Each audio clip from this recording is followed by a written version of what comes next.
जो हम हर पल हमारे साथ रहते हैं। भगवान की कृपा हर समय हमारे साथ रहती है और हमें हमारी भक्ति एक जन्म की नहीं फलती, हम कई कई जन्मों की हमारी भक्ति फलती है।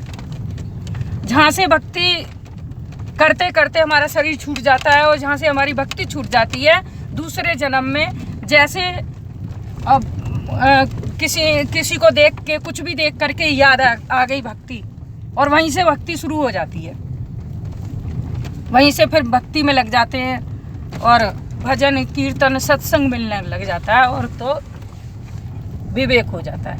कहते हैं ना, बिन सत्संग विवेक न होई और राम कृपा बिन सुलभ न सोई। जब तक भगवान श्री राम की कृपा नहीं होती तब तक सत्संग नहीं मिलता और सत्संग मिल जाता है तो ज्ञान के पट खुल जाते हैं। जय श्री राम। बोलिए जय श्री कृष्णा। और अब हम आपको भगवान श्री राम की महिमा की कथा सुनाते हैं।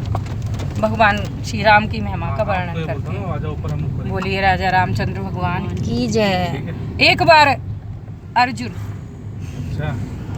भगवान श्री कृष्ण से कहने लगे कि प्रभु, मैंने बड़ी राम नाम की महिमा सुन रखी है कि संत लोग सदा राम नाम का जाप करते हैं। भगवान शंकर भी भगवान श्री राम का ध्यान करते हैं।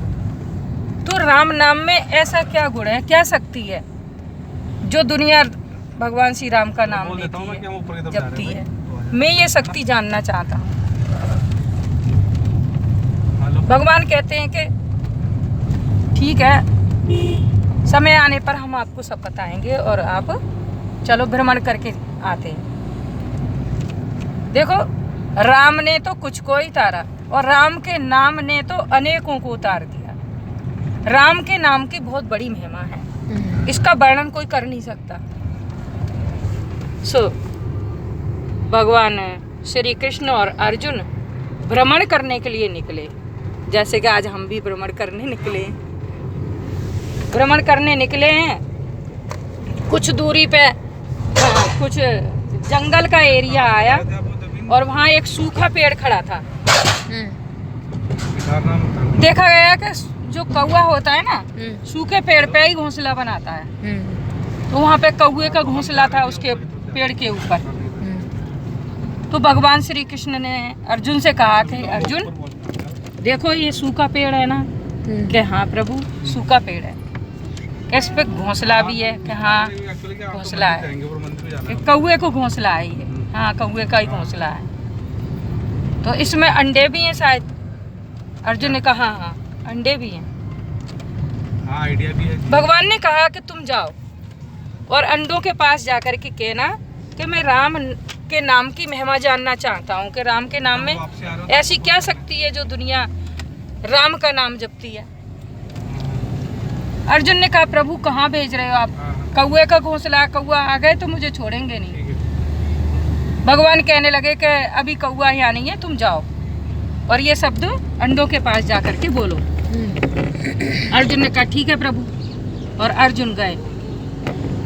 जैसे अर्जुन ने अंडों के पास जाकर के भगवान श्री राम के नाम की महिमा गाई, वैसे ही वो अंडे हिले और नीचे गिर पड़े। अंडा गिरा और अंडा गिरते ही फूट गया। अर्जुन वहां से दौड़ते हुए भागे, जल्दी जल्दी उतर के पेड़ से कि कहीं कौवा आ गए तो छोड़ेंगे नहीं कि हमारे अंडे फोड़ दिए। अब भगवान के पास आए, कहने लगे प्रभु, आपने तो हमें फंसा ही दिया था। वो अगर वहाँ कौवे होते तो फिर वो तो मेरे पीछे ही पड़ जाते। तो अच्छा हुआ वहाँ पर कोई था नहीं, और मैंने तो जैसे महिमा सुनाई श्री राम की तो अंडा गिर के फूट गया। भगवान ने कहा चलो कोई बात नहीं, आगे चलते हैं। आगे जाते हैं तो देखते हैं कि गांव में एक जो गाय वगैरह बांधते हैं वो घेर बना हुआ है किसी व्यक्ति का, और उसकी गाय अभी अभी बछड़े से भी आई है और मालिक है नहीं वहाँ पे। गाय है तो बछड़ा है बस। भगवान ने कहा कि अर्जुन, अब तुम इस बछड़े के कान में जाकर के कहो कि मैं राम के नाम की महिमा जानना चाहता हूँ साइड में लगा लो। कि राम के नाम में ऐसी क्या शक्ति है जो दुनिया भगवान श्री राम का नाम जपती है। भोलेनाथ भी जपते हैं। चलो चलो। तो अर्जुन कहने लगे कि प्रभु वहाँ तो कौवे वाली बात थी और कौवा था नहीं, और यहाँ तो गाय वाली बात है। यहाँ इस बछड़े को कुछ हुआ तो इसका मालिक मुझे छोड़ेगा नहीं। भगवान ने कहा कि मालिक नहीं है, मालिक को पता भी नहीं है कि गऊ ब्याह चुकी है, तुम जाओ। अर्जुन गए और अर्जुन ने जैसे कान में बोला कि मैं राम के नाम की महिमा जानना चाहता हूँ, भगवान श्री राम के नाम में ऐसी क्या शक्ति है ये जानना चाहता हूँ। इतना कहते ही वो बछड़ा तुरंत गिर पड़ा पछाड़ खा करके, और उसने हाथ पैर मारने शुरू किए और 2 ही मिनट में उसके प्राण निकल गए। बोला राधे राधे राधे राधे। गोविंदाय नमो नमः हो गई उसकी। अब अर्जुन दौड़ते हुए आए, कहने लगे प्रभु राम का नाम सुनते ही तो बछड़ा की मृत्यु हो गई। वो तो अच्छा था कि मालिक नहीं था वहां पे, और मालिक नहीं था तो मैं दौड़ के आया। मैंने देखा कि कहीं मालिक आ गया तो कहेगा कि मेरे बछड़े को क्या कर दिया। भगवान ने कहा चलो कोई बात नहीं, आगे चलते हैं। एक तो पन्नी लेनी पड़ेगी दुकान से। अब आगे एक नगर में पहुंचे। बड़ा सुंदर नगर है और वहाँ बड़ी भीड़ लगी हुई है। क्या हुआ? बहुत भीड़ लगी है, स्त्री पुरुष बच्चे सभी इकट्ठे खड़े हुए हैं। भगवान कहते हैं कि अर्जुन जरा पता करके आओ कि हुआ क्या है यहाँ पे, इतनी भीड़ क्यों लगी है। अर्जुन गए कि भैया क्यों भीड़ लगी है, क्या बात है, कुछ हुआ है क्या। तो वहाँ के स्त्री पुरुष कहने लगे कि हुआ क्या है भैया, यहाँ ये हमारा राजा बड़ा अच्छा है, बड़ा धर्मात्मा राजा है, लेकिन पता नहीं कोई पिछले कर्मों की वजह से इसके 20 साल शादी को हो गए और अब तक संतान नहीं हुई थी। अब बड़ी मन्नतों से संतान हुई, तो अब ये जो बालक पैदा हुआ है, जो लड़का पैदा हुआ है, इसकी इंद्रियां काम नहीं कर रही हैं। ना ये सुन सकता है, ना बोल सकता है, और ना ये हिल सकता है। ऐसे ही मांस का पुतला बना हुआ पड़ा है। तू भगवान ने दिया तो ऐसा क्यों दिया, इससे तो ना ही देते तो अच्छा था, और ये तो नहीं देने से भी बड़ा दुख हो गया। दिया भी वो किसी लायक नहीं, क्या करेंगे इसका। इसलिए सब देख रहे हैं, सब दुखी हैं उसके लिए। अर्जुन ने आकर के बताई भगवान को कि इसलिए भीड़ लगी है। भगवान ने कहा अर्जुन तुम जा कर के कहो कि क्या मैं इस बच्चे को एकांत में देख सकता हूँ। बहुत हकीम वैद्य देख देख के चले गए, सारे उपचार कर लिए, लेकिन कोई किसी से फायदा नहीं हुआ। भगवान ने कहा अर्जुन तुम देखो जा करके, और कहना मैं एकांत में इस बच्चे को देखना चाहता हूँ। अर्जुन कहने लगे प्रभु वो तो कौवे वाली बात थी, चल गई, वो भी चलो, दूसरी बात गाय वाली थी, वो भी चल गई, और ये तो राजा का लड़का है प्रभु, अगर इसको कुछ हुआ ना तो लगता नहीं कि मैं वहां से वापस भी आऊंगा। भगवान कहने लगे कि कुछ नहीं होगा, आप जाओ। ये ठीक है प्रभु, जैसी आपकी आज्ञा।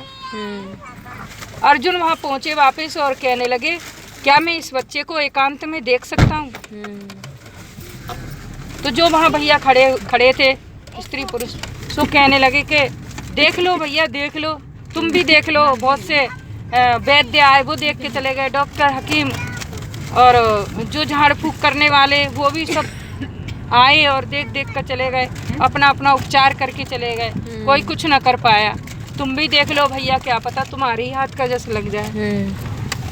सब ऐसे कहने लगे। अर्जुन ने कहा ठीक है। कमरा खाली कराया गया, उसके माता पिता भी हटा दिए गए वहाँ से। भगवान ने कहा था अर्जुन कमरा बंद करके देखना उस बच्चे को, अंदर से किवाड़ लगा देना। अर्जुन ने कमरा बंद किया और उस बच्चे के कान में कहा कि मैं श्री राम के नाम की महिमा जानना चाहता हूँ। ऐसी क्या शक्ति है भगवान श्री राम के नाम में जो दुनिया दिन रात ऋषि मुनि तो समाधि लगा लेते, भोले बाबा समाधि में राम के नाम का जाप करते हैं और समाधि में चले जाते हैं। और ऋषि मुनि हजारों वर्षों तक राम का नाम कंठ में रख करके और समाधि में तपस्या करते रहते हैं, बैठे बैठे वनों में तपस्या करते हैं जा करके। और इतनी महिमा जो कान में बच्चे के गई तो बच्चे की इंद्रियां काम करने लगी, बच्चा सुनने लगा और बोलने लगा, देखने लगा, सारी इंद्रियां बच्चे की काम करने लगी, हिलने लगा। बच्चा बोला गुरुदेव प्रणाम। जो बच्चा मांस का पुतला बना हुआ पड़ा था वो बोलने लगे अचानक। अर्जुन तो आश्चर्य में पड़ गए, बोले ये क्या, राम नाम की महिमा तो बहुत तगड़ी है। अर्जुन ने कहा कि मैं तुम्हारा गुरु कैसे हो सकता हूँ, तुम मुझे गुरु क्यों कहते हो। तब बच्चे ने कहा कि अर्जुन, तुम अर्जुनों में जानता हूँ और भगवान बाहर खड़े हैं मैं ये भी जानता हूँ, तुम मेरे गुरु इसलिए हो कि तुम 3 जन्म से मेरा उद्धार करते चले आ रहे हो।